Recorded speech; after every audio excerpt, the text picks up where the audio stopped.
አልፋና ኦሜጋ ቅዱስና ጻድቅ የሆንክ እግዚአብሔር አምላክ ሆይ በምሕረት ብዛትና በታላቅነቱ ፍቅር ፊት እሰግዳለሁ። አምላክ ሆይ አንተ በብርሃን ውስጥ የምትኖር ክፋትና ኃጢአት በአንተ ዘንድ ስፍራ የሌላቸው ቅዱስ ነህ። እኔ ግን ደካማና ለምኞት የምንበረከክ ፍጡር ነኝ። ዛሬ በደካምነቴ ፊት እቆማለሁ። ከኃጢአት ከዓለም ፈተናዎች የምርቅበትና መንፈሳዊ ኃይልና ጥበብ እንድትሰጠኝ በትህትና እለምንሃለሁ።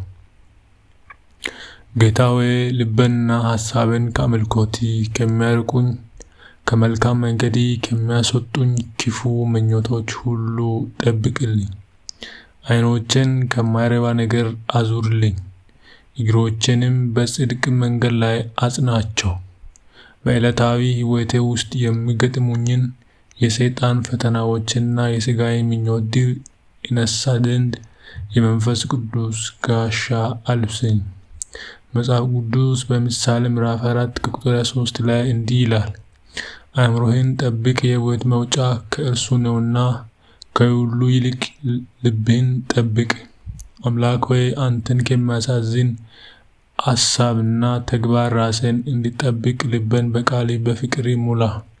በሕይወቴ ውስጥ ያሉትን ስውርና ግልጽ ኃጢአቶች፣ የስንፍና ልማዶችና መጥፎ ጓደኝነቶች እንድተዋቸው እርዳኝ። አንተ ደስ የማያሰኝ ማንኛውም ነገር አይሆንም ብዬ ለመቃወም የሚያስችል መንፈሳዊ ጨካኝነትና ጽናትን ስጠኝ።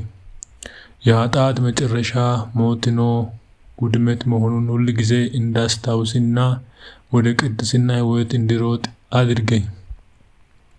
ሐዋርያ ቅዱስ ጳውሎስ በሮሜ ሰዎች መልእክቱ ምዕራፍ 6 ከቁጥር 22 ላይ እንዳስተማረን አሁን ግን ከኃጢአት አርነት ወጥቻለሁና ለእግዚአብሔር ተገዝታችኋልና ፍሬያችሁ ቅድስና ሊሆን ነው፣ መጨረሻውም የዘላለም ሕይወት ነው። ይህ ቅድስና ፍሬ በሕይወቴ እንዲያብብና የዘላለም ሕይወት ወራሽ እንዲሆን እርዳኝ። ኢየሱስ ሆይ በደሜ የገዛኸኝ ታማኝ አገልጋይ ነኝ። አንተን በመምሰል እንድመላለስ በባሕርዬና በንግግሬ ሁሉ የአንተን ብርሃን ለዓለም እንዲበራ አድርገኝ። በፈተና ወቅት ሲወድቅ ምሕረት እንጂ ዘርግተህ አንሳኝ። ወደ ንስሐ መንገድን ምራኝ። በየቀኑ አዲስ ፍጥረት አድርገኝ። በጸጋ ላይ ጸጋን እየጨመርክ እስከ ፍጻሜ በታማኝነት እንድጸና አግዘኝ። ቅዱስ ስምህ ለዘላለም የተባረከና የተቀደሰ ይሁን። በጌታችን በኢየሱስ ክርስቶስ ስም አሜን።